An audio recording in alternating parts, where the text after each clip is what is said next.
Hello, hello, hello, everyone, and welcome back to another episode of History and Gaming Alexandria. This is Mike, your host, and today we're moving on to part two of our series on the American Civil War out west in the New Mexico and Arizona territories and tabletop wargaming, this fascinating aspect of the American Civil War. And in today's episode, we'll talk about wargaming the American Civil War in the West and specifically the aspects of Confederate Arizona involving the conflict between the Apache tribes, especially the Chiricahua Apaches, and the Arizona Rangers and other Confederate Arizona militia forces and Confederate Army units that took place, such as the Siege of Tubac, the Battle of the mining town of Pinos Altos, and other actions such as the Battle of the skirmish in the Florida mountains between militia forces in Confederate Arizona and largely the Chiricahua Apaches led by Mangas Colorados and Cochise as well. We'll also get into the Bascom affair a bit and talk about the dramatic story surrounding that incident and recap the Battle of Valverde as I discussed. Now, last time we wrapped up by covering the key Battle of Valverde between the Confederate Army under Henry Hopkins Sibley, which led an invasion of the New Mexico territories in the aftermath of Baylor's occupation of Mesilla and proclamation of a Confederate government of Arizona in 1861. Valverde, as we discussed in our last episode, took place in the vicinity of Fort Craig, which was commanded by Edward Canby.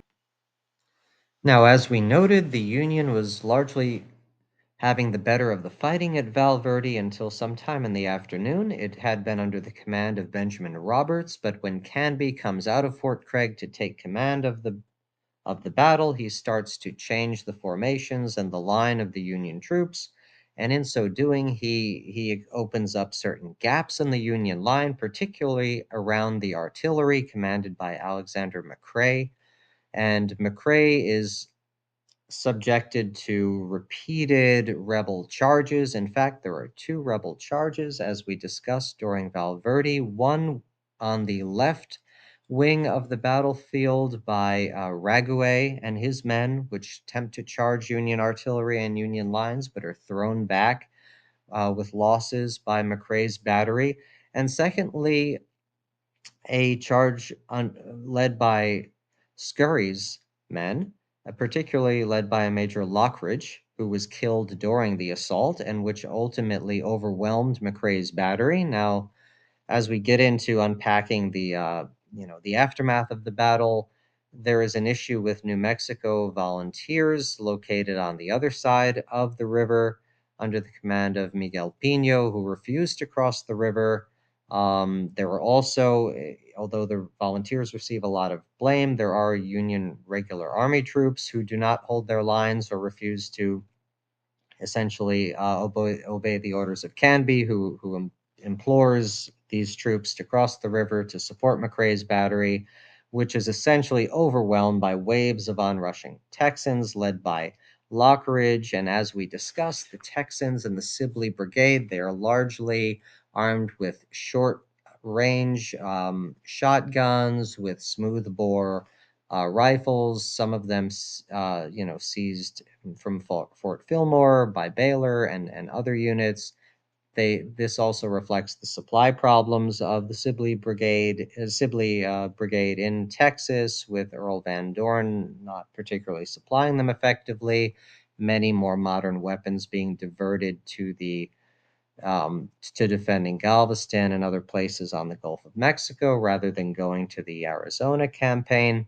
And so the rebels are compelled to close into close quarters in what really amounts to savage hand-to-hand fighting with McCrae's battery, where their short-range shotguns and other weapons can be used effectively. And the onrushing Texans essentially seize the guns. McCrae, who is a North Carolinian by birth, um, defiantly defends his artillery, refuses to essentially surrender the guns, and he is killed, shot twice in the process. As we mentioned, there's also this dramatic incident where another artilleryman opens fire with his revolver, his service revolver, at some ammunition cases, blowing them up and attempting to deny that to the Confederates and perishing in the process. Lockridge himself puts his hand on one of the cannons, anecdotally, and is killed while saying, "This is now mine." So dramatic scenes as the rebels overrun the federal batteries. The New Mexican volunteers under Pino are not in any mood to intervene in this. Do not cross the river. In their defense, the regular army does not perform well in this instance in the battlefield, and so they don't account themselves very well in terms of organizing themselves and defending McRae either. But a lot of the blame in the aftermath goes, unfortunately, toward the New Mexican volunteers. And it is this point in the battle, this direct attack by Lockridge under Scurry, under Colonel Greene's leadership, that sees the Union undone at Valverde and sees the rebels, the Confederates, under Greene. As we recall, Henry Hopkins Sibley is essentially flat on his back in the medical ambulance due to bouts of alcoholism and other health-related issues during the battle. He's not effectively in command on the battlefield, although he is apprised of the events and provides some input. It's really Colonel Greene and Scurry, and in this instance, certainly Lockridge, who are responsible for what goes on tactically at Valverde. Now, unpacking the aftermath of the battle, Canby and the Union officers are divided in their, and how they assign blame for the defeat. Many of the Union officers claimed that if Canby had simply stayed in Fort Craig and allowed Roberts to run the battle, that it would have resulted in a Union victory. And it is true that Canby's attempts to adjust the Union line and to sort of outflank the rebels in some way did create the gaps and the issues in the federal line that allowed Lockridge and Scurry to take advantage of the Union position and charge McRae's guns. There is significant blame on the New Mexican volunteers, in particular, from a number of Union sources, including Canby. In Confederate General of the West, the biography of Sibley, Jerry Thompson, describes the situation, indicating that although Canby attempted to throw a battalion at the Texans to recapture McRae's guns, the rebels regrouped to stop the Federal counterattack, with Canby blaming the loss of McRae's battery on the volunteers from New Mexico who refused to obey orders and fled from the field. The New Mexicans, in their panic, had run through a battalion of regular army troops, causing some of the regulars to flee as well. And in this confusion, the Texans then were able to turn the captured guns once they had Confederate artillery officers on site. It did take a while for that to happen, and ultimately they were able to turn these weapons on the retreating Federals who attempted to flee across the Rio Grande and were subjected to fire from their own cannons. Cites some Union sources as indicating that the New Mexicos, particularly Miguel Pino's regiment, all of which only one company had been persuaded to cross the river and participate in the battle, were panic-stricken and in confusion, with one group of volunteers even cutting the mules from a supply wagon and using them to flee into the mountains. Now, interestingly, here Canby also states, according to Polton, that although large numbers of the militia and volunteers had deserted, this actually added to rather than diminish their strength, meaning that elements of these militia and volunteers that did not participate in the battle, their leaving the battlefield area strengthened the morale of the units who did remain, interestingly. However, and more analytically, he does explain that the Confederate Army under Greene here, in particular, in addition to having local superiority in numbers, they also had superior mobility of the force, which was all mounted. The Sibley expedition started out as an entirely mounted force, whereas the Federal Army and militias in Fort Craig were not. They did have some elements of cavalry, but by and large, these were fortress troops and regular army that was dismounted and not cavalry, not mounted infantry, which is interesting. Now, in the Civil War in the Western Territories, Ray C. Colton describes efforts to place the responsibility for the defeat at Valverde by the Union leaders on various factors. Canby obviously cited the refusal of the native militia and volunteer units to cross the river and support the federal left wing as a key factor.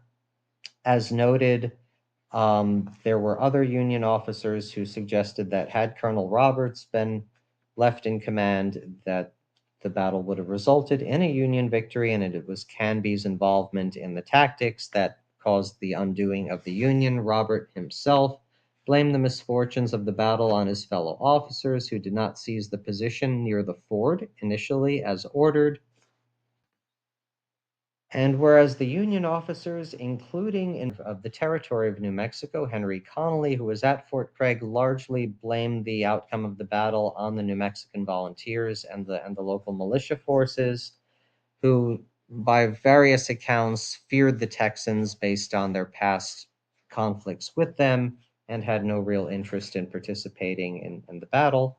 Sibley himself attributed the victory to the spirit, valor, and determination of the Texans, who, with their short-range weapons and double-barreled shotguns, charged on and captured the Federal batteries. It was the ferocity of the charge that chilled the courage of even the Union regulars and put to flight the volunteers and the local militia units. And Sibley is essentially citing the individual heroism of the Texan troops in this charge, saying that they emulated the spirit of their ancestors fighting in San Jacinto and other aspects of the Texas War of Independence and the Mexican American War. And in any case, as a result of the Battle of Valverde, you have this victory by the Sibley Brigade. However, you have Canby, as noted, still in possession of Fort Craig. The Confederates do send Scurry and Ochiltree and other officers to Fort Craig to attempt to negotiate with Canby. They, after seeing the interior of the fort and its fortifications, which interestingly does include some Quaker guns designed to trick the Confederates into overestimating the artillery that Canby has at Fort Craig. And this is a ruse that largely works and has an effect on Scurry.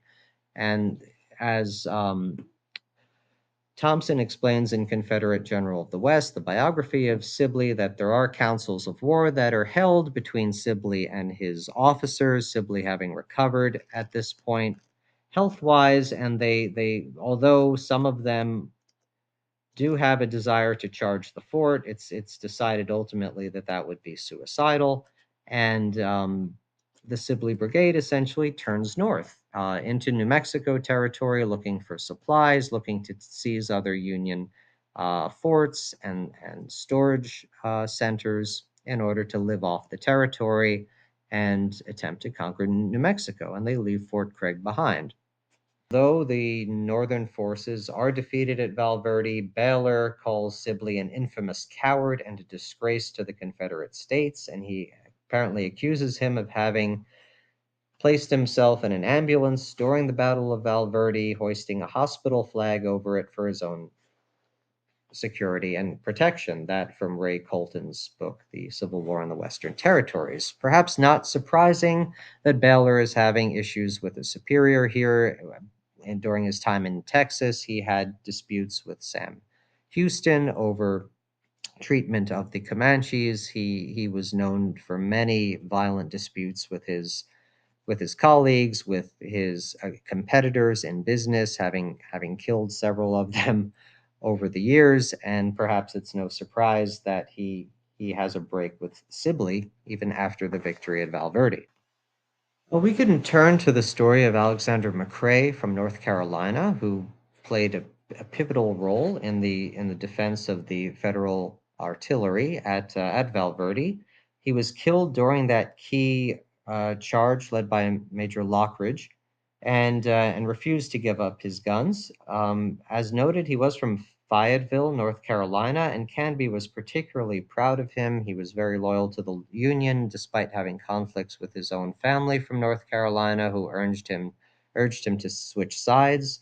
He was a West Point graduate. Canby described him as pure in character, upright in conduct, devoted to his profession, and of a loyalty that was deaf to the seductions of family and friends. Captain McCrae died as he had lived, an example of the best and highest qualities that man can possess. And so, interestingly, McCrae is initially buried in the area. As his grave is unattended for many years, it's eventually transferred to West Point, where he was interred, where he remains today at West Point, his alma mater, um, and is properly honored there, as Canby was clearly proud of him, this North Carolinian who stayed with the Union cause and was killed in action at Valverde. So, returning to the territory that became known as Confederate Arizona, this in reality was the New Mexico Territory. These were lands that were conquered by the United States following the war with Mexico and the Treaty of Guadalupe Hidalgo. And so initially you have New Mexico Territory, which is taken, and this is essentially the homeland of the Comanche, which incorporates parts of West Texas, which the Spanish called Comancheria, and also the Apache territory, which was inhabited by various Apache tribes from the Mimbreños and the Chiricahua and other Apache bands that essentially called that area home. Now, interestingly, in addition to the treaty of the lands ceded by Mexico following the treaty that ended the Mexican-American War, in the 1850s, you have a purchase of territory called the Gadsden Purchase, which involved territory in what is today southern Arizona.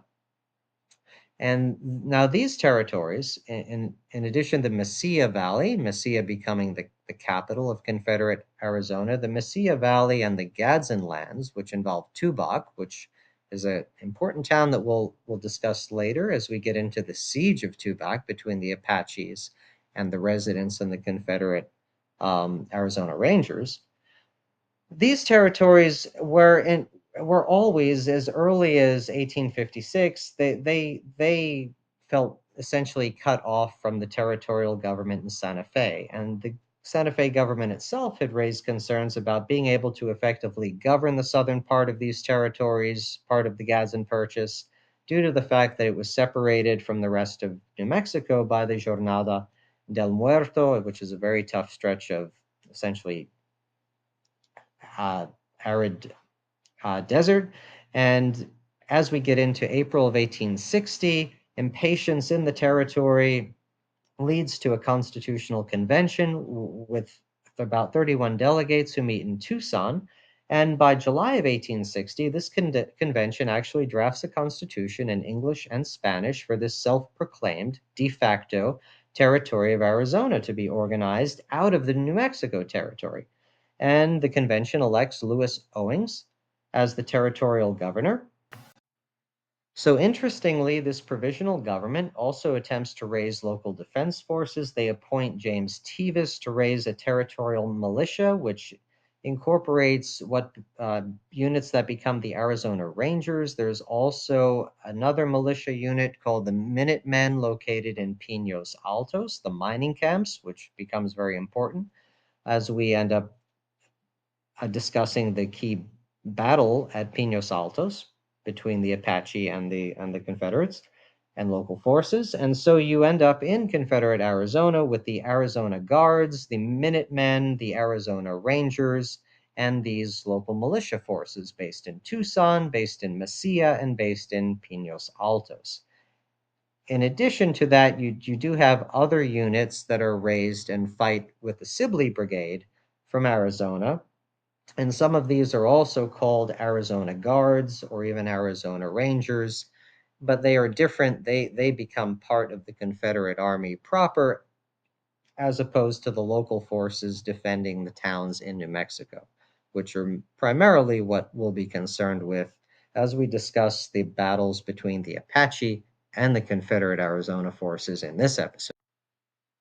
And this provisional government essentially functions appointing local officials, justices of the peace, including Roy Bean, among others, and functions right up until July of 1861, when none other than John Baylor, Lieutenant Colonel John Baylor, rides in with his mounted forces from Texas. And as we discussed, he wins the engagement at Fort Fillmore and proclaims the Confederate Territory of Arizona on the 1st of August, 1861. And essentially, in doing so, he appoints himself the military government, essentially a dictator, of the Confederate Arizona territory that he proclaims. And in doing this, he removes all of the local officials, including Lewis Owens and others, who formed the original self-proclaimed, much more democratic provisional government. Baylor starts appointing his own loyalists and essentially functions as a military dictator. And so you do have this sad end to a democratic experiment in the Arizona Territory with Baylor's coup. And I think that you could only describe this as a military coup by someone who proclaims himself now and his entourage as essentially in charge of the territory. Now, interestingly, he's not successful in getting everyone out of government. And one key individual is Granville Orry. Now, Granville Orry is a lawyer by training. He's Chief Justice of the court in Arizona under the provisional government. And he's also one of the few survivors of a filibuster expedition, an American, led expedition into Sonora in Mexico, which had been ambushed and annihilated by the Mexicans. So he survives that, goes back to his law practice. He's involved in the provisional government, and he eventually he becomes the chief justice under the provisional government. Now, interestingly, Ori is removed from that position, but he does run for an elected post, and he actually beats one of Baylor's handpicked candidates. So he is one of the few people who are in the Baylor administration who are legitimately elected, and he is a provisional government, former provisional government office holder who still maintains authority in the Baylor system. And so Ori is interesting for a number of reasons. He also later on serves briefly as Confederate representative and congressional delegate to the Confederate Congress in Richmond during the Civil War, and later after the war goes on to serve in the U.S. Congress, making him the only person apparently to have served the territory of Arizona in both the Confederate and the United States Congresses, which is interesting. He is also a leader of the local Arizona Rangers, and he's based in Tucson. And we have an image of the Ori House in Tucson, which is certainly interesting to look at from the point of view of the local architecture and how you might represent these types of buildings on the tabletop. Now, Ori becomes very interesting in the Siege of Tubac because he is the individual who leads a company of Arizona Rangers and militia from Tucson to relieve the Tubacans who are under siege from hundreds of Chiricahua Apaches, which occurs literally days after John Baylor's military takeover in Mesilla. And so literally that occurs on August 1st of 1861, and you have this united Apache force pour into Tubac in order to drive out the settlers and take advantage of the situation presented by the American Civil War, as well as revenge for an event called the Bascom Affair, which we'll discuss a bit later in the episode. Now, a bit of background on Tubac. Uh, Tubac itself was a presidio or fortress called the Presidio of San Ignacio de Tubac, or Fort Tubac, was a Spanish fort that was built by the Royal Spanish government in 1752. Its ruins are still preserved in Tubac Presidio State Historic Park in Arizona, and it was initially home to a number of Spanish cavalry and infantry troops whose job was to protect the Spanish towns of New Spain and the missions in that area in the valley of the Santa Cruz River. So by the 1760s and 1770s, the most significant inhabitant of Tubac was Captain Juan Bautista de Anza, who was in charge of Tubac. He led an important mission to explore a land route from the Santa Cruz Valley through to California. Yeah, that was certainly very significant. However, the Spanish eventually moved most of the troops to Tucson, establishing another Presidio or fortress of San Agustin del Tucson in 1775. That was done under the orders of Hugo O'Connor. And as we get into the 1800s with the independence of Mexico from Spain, you really have much more activity by the Apaches as there's much less of a Mexican military presence. By the time we get to the Mexican-American War, Tubac is captured by a Mormon battalion under the U.S. Army, and it was abandoned at that point. As we get into 1853, it officially becomes an American settlement in the aftermath of the Gadsden Purchase, which I discussed earlier.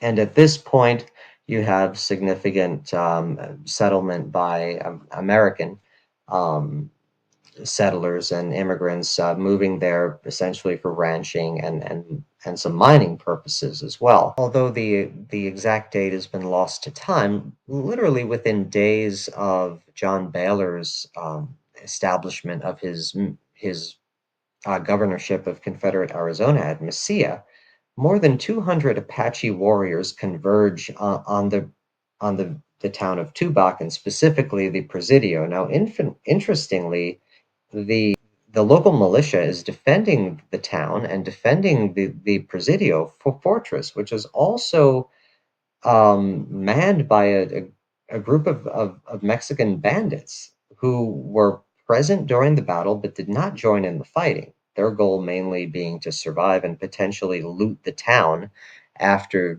the citizens were driven out. But they were in and around the Presidio, apparently, but not directly taking part in the fighting, which adds a whole other interesting dimension to this. If they were to take sides, how would that have changed the outcome of the battle? However, for 3 days, the Apaches attempted to lay siege to the town, and the townspeople and their local militia fought back bravely against the Apaches, essentially holding up inside the Presidio and driving off attempts by the Apaches to charge them, which devolved into more traditional, long-range shooting, especially through the night. At one point, through luck, apparently the local townspeople managed to get one rider, a messenger, through the Apache siege and make it into Tucson, which is occupied by the Confederate States at that point, where he comes across the militia, led by Granville Ory. And so Captain Ory at this point leads a group of 25 Confederate, basically Arizona Rangers, who attempt to break into Tubac and relieve the siege. And they do that by flying. They ride in, essentially break the Apache siege and break into the town with guns blazing, on horseback, apparently flying the stars and bars, and hole up in the town. Of course, at that point, they're essentially stuck in Tubac with still approximately 200 Apaches surrounding them.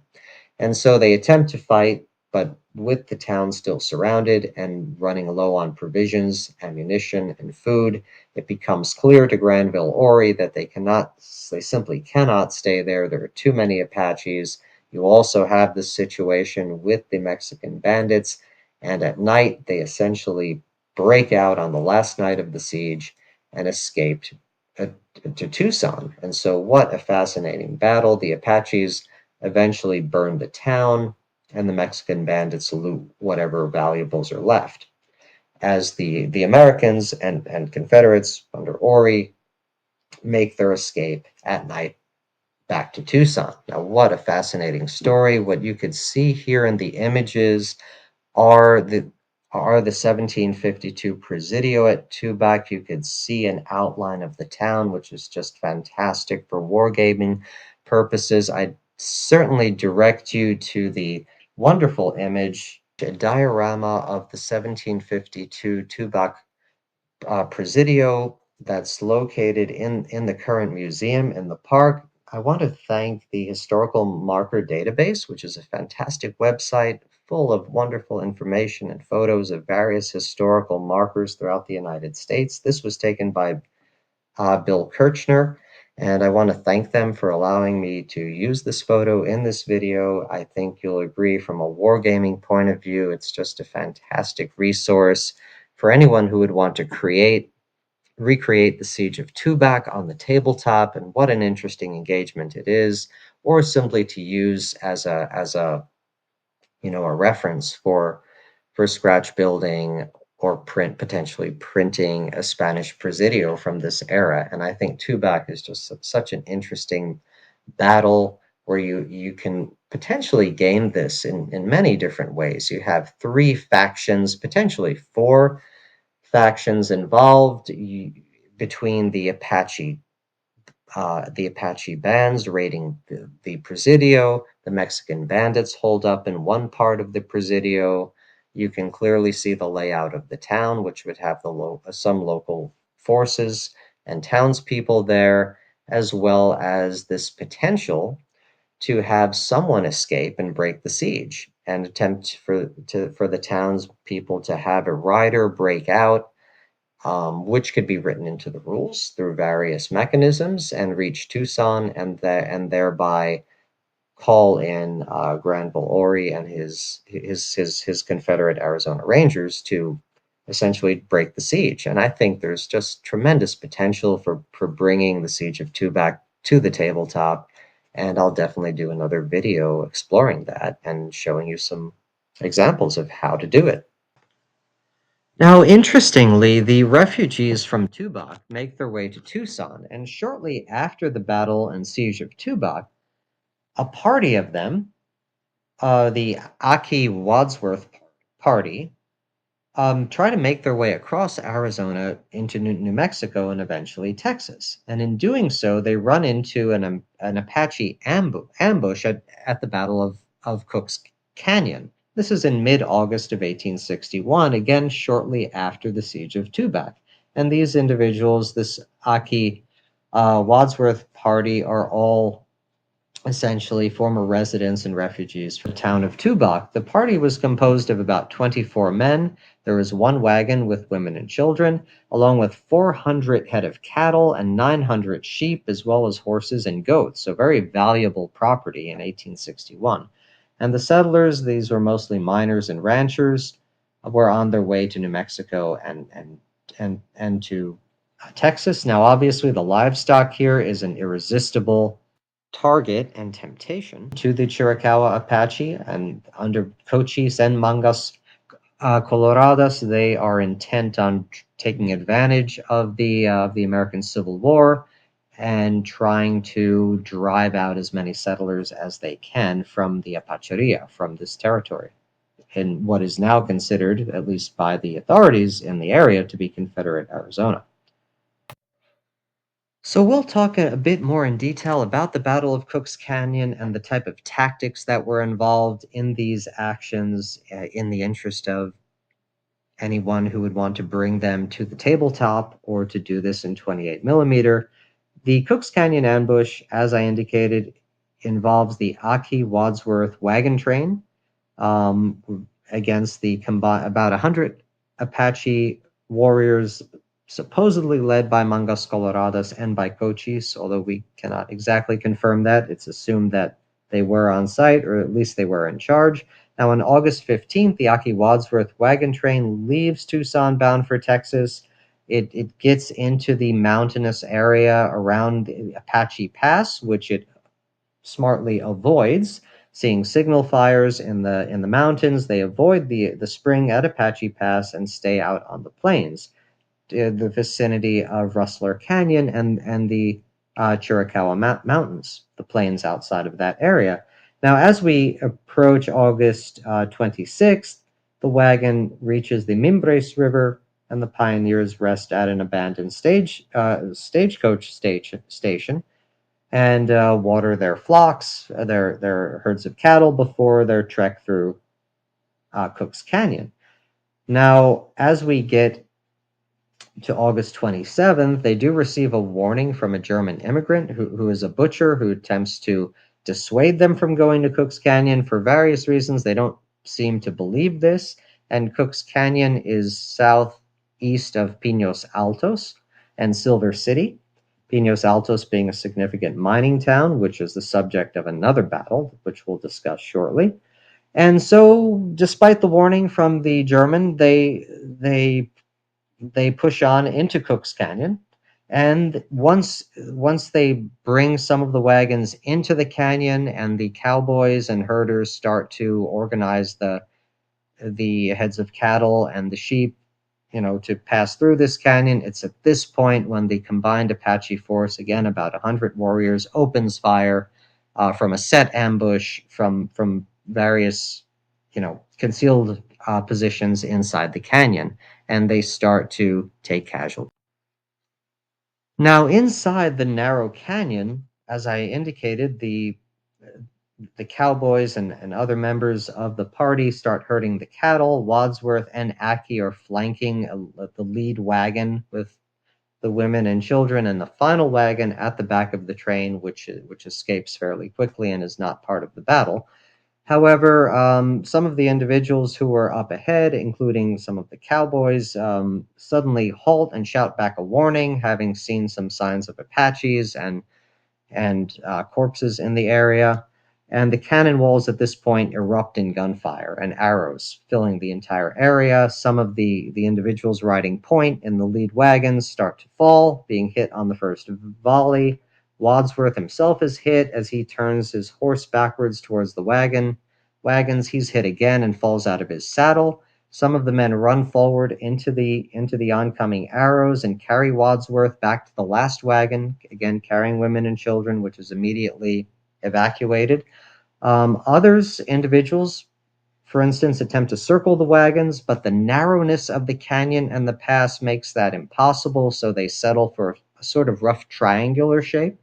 And the wagon train then, in that rough triangle, manages to return fire, with some individuals managing to pick off some of the attackers. Others, are hit, obviously, but continue to fight back. Apparently, Aki's pet bulldog, named Jack, apparently runs towards the Apaches and leaps into the fight, seizing a warrior by the neck and pulling him down. In the process, both the bulldog and the Apache are killed during this skirmish. Now, in the back of the train, as noted, the driver turns that wagon around with the wounded and women and children, and that retreats back toward the Mimbres River and safely escapes. Because of the deadly fire that the men are laying down on the Apaches from the wagons that have been arranged in that triangle, they do not pursue the wagon with the women, children, and the wounded. And accounts of the battle indicate the ferocity of the fighting and the bravery of some members of the Aki Wadsworth party, whose sort of countered charges towards the Apache to drive them off, to hold them back. And this manages to buy some time and some space for them to complete circling the wagon train, or at least triangulating the wagon train and allowing that last wagon to escape. And at this point, battle continues in this fashion. They gradually try to retreat and get out of the canyon, scrambling to safety. They do, obviously, the leaders insist that they go back to recover any wounded, anyone who's left behind as they're doing this. And it is at this time, significantly, that some of the individuals make their way back to Pinos Altos. The wagon train retreats to the southwest toward the Mimbres River. However, other individuals, including the German butcher who had warned them of the dangers of entering the canyon, makes it to Pinos Altos, where he encounters an individual that we're going to talk a bit more about. Captain Thomas Mastin of the Arizona Guards, one of these local territorial militias formed by the Confederate authorities and by the provisional authorities even before that. Now, Mastin is a lawyer as well. Like Ori, he's in charge of the Arizona Guards in Pinos Altos, which has two militias. This being the larger one, consisting of about 35 men. And Mastin and his lieutenants gallop off to the rescue of the wagon train, which they come across southwest of the canyon itself, and they manage to get them help and have them safely escorted out of the area. Maston becomes interesting for a number of reasons. He is tasked with trying to recover this massive herd. Now, the Apaches have made off with the vast majority of the cattle. Apparently, the goats and sheep were left to their devices or escaped into another pass of the canyon where they were still being guarded by the sheepdog when Maston and his men came across them. But the majority of this valuable herd was seized by the Apaches, and Maston, rather than following them, assumes, based on his experience, that they have made their way in the direction of the Florida mountains, which is to the south of Cooke's Canyon. And he plans to follow them, not at night, but to follow them a bit later and to try to catch up with them in the vicinity, in the area where he believes they're headed. And Maston's instincts prove absolutely correct. And so Maston concludes that a nighttime pursuit would probably lead to his own Arizona Guards being ambushed themselves, and so he orders the pursuit to start the following morning. He does not head for Cooke's Canyon. He has this hunch, as I noted, that the Apaches are headed to the Florida mountains. These are to the south of Cooke's Canyon, and so he orders his militiamen to proceed to the passes in these mountains or near them, near the Mexican border. He knows that the Apaches cannot travel very fast given the size and value of the herd that they've made off with. And so Maston and his 35 Arizona Rangers arrive at the base of the mountains. The following day, they settle into the foothills and take up their positions. And as noted, Maston's hunch pays off. His instincts are correct, and the Arizona Guards wait until their pickets sight the Apache warriors entering the area, and they charge the Apaches and open fire on them in a running battle that ensues. The Apaches in this process are surprised, they're routed, they're unable to hold on to the livestock, which Maston successfully manages to recapture. And this is an amount of livestock and cattle that is really, if you think about it, worth a fortune in those days. So it's very valuable and a huge success for Maston and his men to be able to act based on his hunch and experience and to encounter the Apaches in the Florida mountains, to lie in wait for them, and for the 35 um, Arizona Rangers to effectively take on what remained of about 100 warriors from the battle at Cooke's Canyon is certainly a success for that unit and Maston himself personally. Now, Maston will go on to play a very significant role, and indeed his final role, as he himself is killed in the key clash at Pinos Altos. And so, as we break down what happened during the Battle of Cooke's Canyon, and the aftermath of it in particular, we could turn to Megan Kate Nelson's book, The Three Cornered War, where she talks about it a bit more from the Apache point of view. And she discusses the plan that was hatched between Mangas Colorados, the Apache chief of the Chiricahua Apaches, and particularly his son-in-law Cochise, who went on to become a leader of the Apache later on, particularly after the Civil War. And the objective here was that after the ambush of the Aki Party and the Apaches' ability to scatter the herd, or at least the majority of it, that Mangas Coloradas and Cochise, his son-in-law, agree to split the captured herd from the Aki party, with the idea of Mangas returning to the Apache stronghold near Cook's Peak, which the Apache called Ziltanatal, or mountain which holds its head up highly. And Cochise would then drive the rest of the cattle of the herd into Mexico through the Florida mountains and try to sell them at Corralitos, which was a major trading town in the Mexican province of Chihuahua. And so the Apaches view the border very fluidly.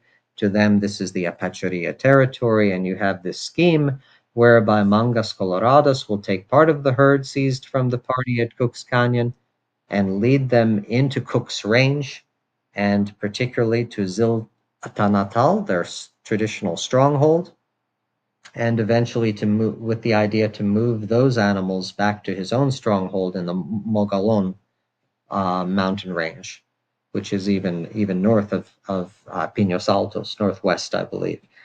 And so Cochise and Mangos Colorados both celebrate this great, what appears to be a great victory, and it follows on the siege of Tubac. Now, interestingly, recalling Tubac, Cook's Peak and Cook's Canyon, which it's named after, rises about 8,400 feet above sea level and about 3,600 feet above the surrounding desert floor. It dominates Cook's Range, Ziltanatal, or Cook's Peak, as it's called. And the name, interestingly, as we recall the Apache success at Tubac, Cooke refers to Lieutenant Colonel Philip St. George Cooke, who was the commander of that Mormon battalion of the United States Army that crossed this range in 1846 and ultimately occupied Tubac during the Mexican American War. So interesting crossover there historically. That's where the name Cook's Canyon ultimately comes from. And so as we get into the 1850s, even before the Civil War, of course, you have a number of mail routes that are established through this area, with James Birch in 1857 establishing a mail and passenger service connecting San Antonio and San Diego in California, followed by, and that trail followed through Cook's Canyon the following year. John Butterfield created the part of the Overland Mail route to connect St. Louis to San Francisco, which became one of the world's longest stagecoach routes. And both of these followed much of the same routes across the desert Southwest. Now, not surprisingly, Mangas Colorados and other Apache chiefs saw this human wave as a major threat to their way of life, their pride, and their homeland. And as we get into the summer of 1861, these intrusions, as well as very personal incidents involving Mangas Colorados, who is assaulted and indeed tied to a tree by the citizens of Pinos Altos at one point, and Cochise, who is involved in the Bascom affair, or the cut the tent affair, by which he and some of his relatives are taken hostage by a Lieutenant George Bascom of the United States Army over a kidnapping incident involving a young boy that the Army was trying to recover. And we'll get into the Bascom affair and break that down and unpack it in another episode. But to suffice it to say, for now, these were part of a constellation of reasons and justifications that the Apache used for launching these attacks, that the Confederate forces and militias in Arizona, such as the Arizona Guards, ultimately became responsible for dealing with as we get into the summer of 1861. And it's into this maelstrom that Thomas Mastin and the Arizona Guards step into. And Mastin does particularly well at the Battle of the Florida Mountains. He understands full well, even if he does not perhaps see the full picture of Mangas Colorado splitting part of the Aki party's herd and leading it north into Cook's Range and Cook's Peak, or Ziltanatal, their stronghold there. But he does foresee at least that Cochise a large part of the herd is heading into Mexico, heading into the safety of the Florida mountains, and probably attempting to sell that herd in Chihuahua in Mexico. And it's there that Thomas Mastin leads the Arizona Guards very adroitly, very astutely, takes up positions in the Florida mountains, ambushes the Apaches, and recovers the vast majority of the herd. Now, this, unsurprisingly, angers Mangos Colorados as well as Cochise, and they need no excuse to attack Pinos Altos, especially considering the treatment that Mangas received there at the hands of the citizens about a year earlier. And so the Apaches, the United Apache tribes, comprising approximately 400 men. There's some dispute about this, but approximately 300 to 400 Apaches converge upon the mining town of Pinos Altos on September 27th of 1861, not long after the successful battle of the Florida mountains by Thomas Maston. Now, I'll talk a bit about the key battle of Pinos Altos, the attack, the massive raid and an assault on Pinos Altos on September 27th, 1861, by the Chiricahua Apache. The battle itself, from a wargaming point of view, there are some key discrepancies depending on the sources that you're reading in terms of what happened there, but it's a very interesting battle. Tactically, it's a very interesting historical battle as well, and there are some very interesting personalities involved, not the least of which is Thomas Maston. Now, Maston is a Mississippian by birth. He and his family immigrated from Mississippi to the Southwest, initially to California, and then back again to the Pinos Altos area in the New Mexico Territory. They are pro secessionist for a variety of reasons. And Thomas Maston, in addition to being an attorney and a prominent citizen of Pinos Altos, is involved in the provisional government as a local judge, I believe a district attorney for the Pinos Altos area. So, similar to Granville Ori, you have an attorney, prominent citizen. In addition to that, as the Arizona Guards are formed, and after the Baylor regime enters in around August 1st, these units are formally mustered into the Confederate Army. Now, for Pinos Altos, we're talking about a unit called, of course, the Arizona Guards, which was set up that Maston became the colonel or the captain of. And then there's a separate, much smaller unit called the Minutemen. This unit patrolled in various areas. It was smaller. It also suffered some more desertions. And so the Arizona Guards was by far the larger, better equipped, better organized unit in Pinos Altos. Now, they were not part of the Sibley Brigade. They were not units that were raised and incorporated into the Sibley expedition. They were left behind in the towns to be the rear guard, essentially. And Maston, so in addition to being an attorney and a captain in the Arizona Guards, he's also a prominent miner as well, which is very interesting. He owns and operates two mines in Pinos Altos, one which appears to be called Atlantic, and the other which is called Pacific. And so he does operate two successful mines, and he is certainly out on patrol during the time when the Chiricahua Apaches under Cochise and Mangos Colorados lead their assault on the town.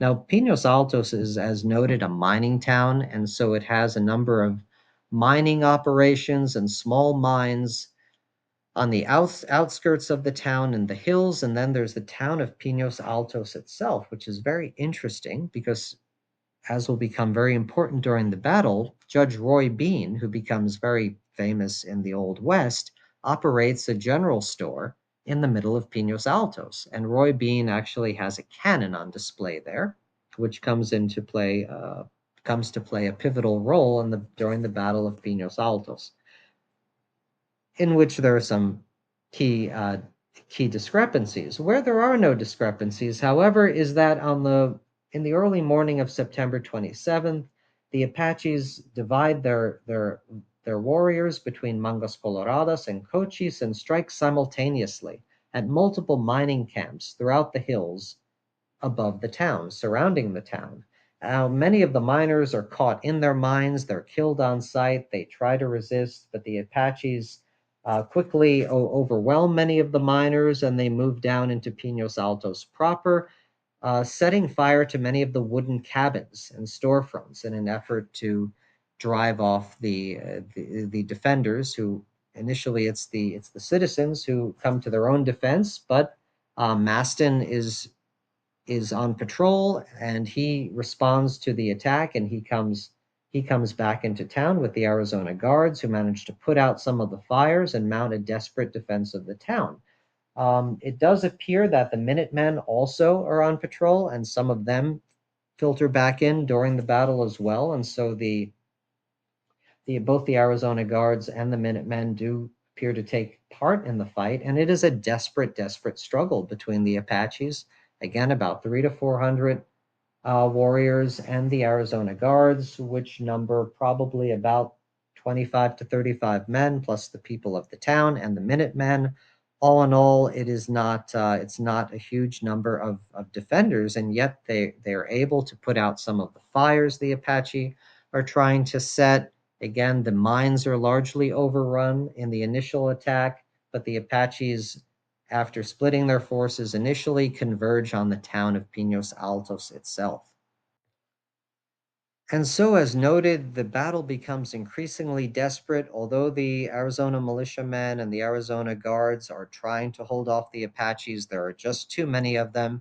And as we noted, Samuel G. and Roy Bean operated this store and saloon on Main Street in Pinos Altos. Also had a cannon in and around the store. And as the battle reaches its height, with many individuals fighting from their cabins or hiding in various dugouts, as the warriors converge on the center of town, the militiamen under Mastin appear to have fortified Roy Bean's and Sam Bean's store. And with fierce fighting raging, there are a couple different accounts of this. Megan Kate Nelson, who strangely does not mention Mastin at all by name, she does refer to a captain of the Arizona Guards and refers to it as a pro secessionist militia, but she really appears to write Mastin out of the story, which is somewhat odd.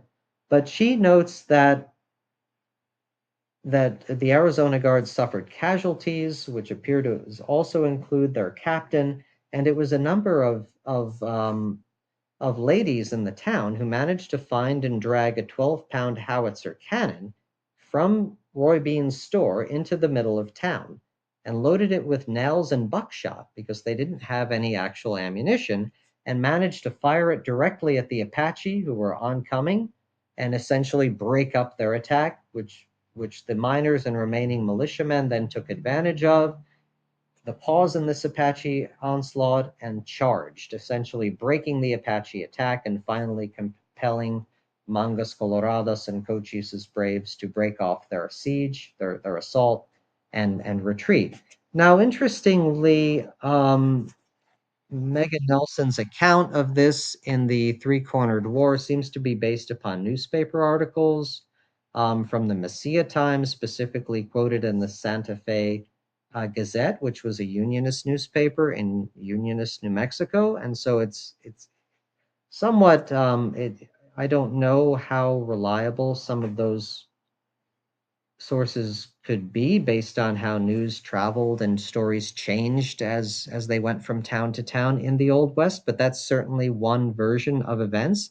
Other sources indicate that it's Maston who orders the local militia to load this cannon with nails and buckshot, and he's in charge of essentially leading this the locals in loading the cannon, firing at the Apache, and that Maston is killed, shot in the arm during that pivotal charge that finally breaks the Apache attack after the cannon is fired at them.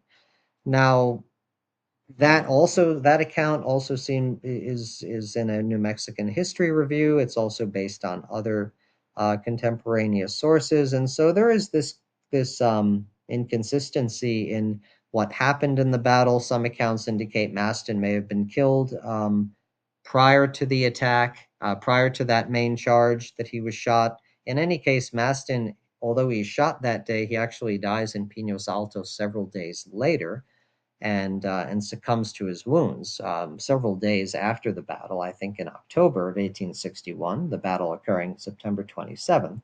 And so we do have ultimately about three members of the Arizona Guards and three unknown civilians being killed, including Mastin.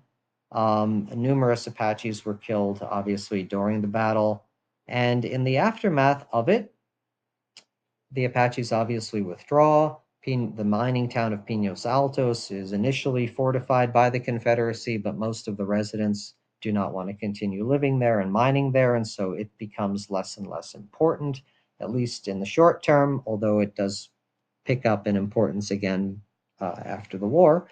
Mastin is buried in Pinos Altos.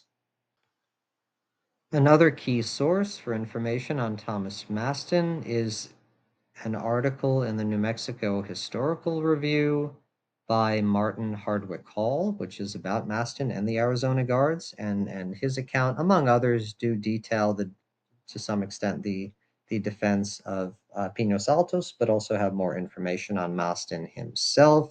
When Mastin was killed, ultimately succumbing to his wounds on October the 7th, um, the citizens of Pinos Altos resolved that we deeply deplore the death of our esteemed captain, that in the death of Mastin, the Arizona Guards have lost a chivalrous and brave officer, and the community an enterprising and invaluable citizen. Resolved that in testimony for the high regard in which we held our late captain, we wear the usual badge of mourning on the left arm for 30 days. And so Pinos Altos institutes this period of mourning for Mastin. The Arizona Guards are taken over by Lieutenant Thomas Jefferson Helm, which was a Mastin's ranching partner and business partner, who was then elected company commander. The Arizona Guards go on to continue in the war, particularly against the Apaches as well, serving in this rear guard function. And Mastin is ultimately buried in Pinos Altos, with his headstone bearing the inscription, Captain Arizona Scouts Thomas J. Marston died of fatal wounds received in action as he led the settlers in defense and repulsed 500 Apaches led by Chief Cochise. So, bringing battles such as Pinos Altos to the tabletop is very interesting. Pinos Altos is unique as a battle. It was rare that the Apaches would attack in these numbers. They do attack in some significant numbers in Tubac, perhaps about 100 to 200. Based on that success, they try it again at Pinos Altos, and it ultimately fails due to this very enterprising use of the cannon, which was again just sitting at Roy Bean and Samuel Bean's general store. And the citizens, whether it was the group of ladies as described in some of the local newspapers and reproduced in Megan Nelson's book, The Three-Cornered War, or whether it's Thomas Mastin and the local militia, essentially under Mastin's orders, you know, moving this cannon out and loading it up. That's clearly the pivotal point in the battle. And after that, the charge led by Mastin and his men and the local militia against the Apaches as they recovered from the shock of being fired upon by the cannon is what ultimately saves the town. Now, the Apaches rarely attack in numbers after this. The only other example is the Battle of Apache Pass, which is against the Federal Army, and that's July 15th to 16th, 1862, involving the California Column under Colonel Carleton. And so we'll unpack that in a second episode. But again, the Apaches tend to refrain from these major attacks. They do try it during this key period in the summer of 1861, Pinos Altos being the high point of it. And it does come to a pass again, although it's the Apaches who are springing more of an ambush and taking up a defensive position in the Battle of Apache Pass. This is the last major assault by united Apache forces against the settlers and certainly against the Confederacy. in this region, which makes it very interesting and compelling. So we'll take a look at some terrain and some options for bringing this type of conflict to the tabletop and exploring the tactics and exploring the terrain and how to do that. Also take a look at some excellent 3D printed terrain, such as this windmill, which is very cool and would certainly work for areas of the American Southwest, such as mining towns like Pinos Altos and Tubac and other areas. This set also came with a very interesting bag of scatter terrain, which also includes cacti. So we have a cactus, a few pieces of cactus that come with this, as well as different barrels, boxes, and bins, which would work perfectly well in any Southwest town. So this is just a great little treasure trove of scatter terrain that would work in a lot of Wild West games, but particularly the Civil War in this area. And next we have a really great looking water tower. Now this comes apart. Obviously you have the water container at the top, and then you have the structure, the scaffold itself, the supports, and this is pretty good 28 millimeter size that would complete any town, any town in the Arizona Territory and New Mexico territories. Also has the ladder on there, and it's nicely sculpted. I'll be likely pouring some Woodland Scenics resin, fake water into there to make it more realistic. But these are some great examples of elements you could work into your scenarios, work into what you're putting on the tabletop, so that your terrain really enhances the game. And we'll also take a look at a great 3D printed mine. And this is an Old West mine with which you could see the little train car and the tracks leading into it. It also comes with a sign, and this is just perfect for for adding the flavor of a mining town, um, and any sort of small mining operations that you'd have in the Old West. And so this is, I think, a great addition for gaming some of the areas around Pinos Altos and the battle that took place there to give it more of that historical feel. And it's a very easy kit. Simply consists of this stone mine and then the little train car and the sign that comes with it. Very easy to put together, and it really adds something to the game itself. And this mine set is from a seller called Scatter Terrain on eBay, and the set of other items, the water tower and the assortment of barrels and cacti, as well as the windmill, they are from a seller called Guardian Hobbies, which I've received things from before, and I think, as you could see, they're great products. They're 3D prints, and they come together very easily and make a great addition to your tabletop games. And I'll of course leave a link to both of these sellers in the description below, so be sure to check those out. And that's it for today's episode, everyone. In our next installment on the American Civil War out west, we'll talk about the fate of the Sibley Brigade and Confederate Arizona as we get into the key battle of Glorieta Pass, and also take a look at the American Civil War in the American Indian Territories, which is modern-day Oklahoma, and the battles that took place in that theater. Well, I hope you enjoyed this content today, and I look forward to bringing you some other interesting wargaming episodes. Keep painting miniatures and rolling dice, everyone, and have a great week.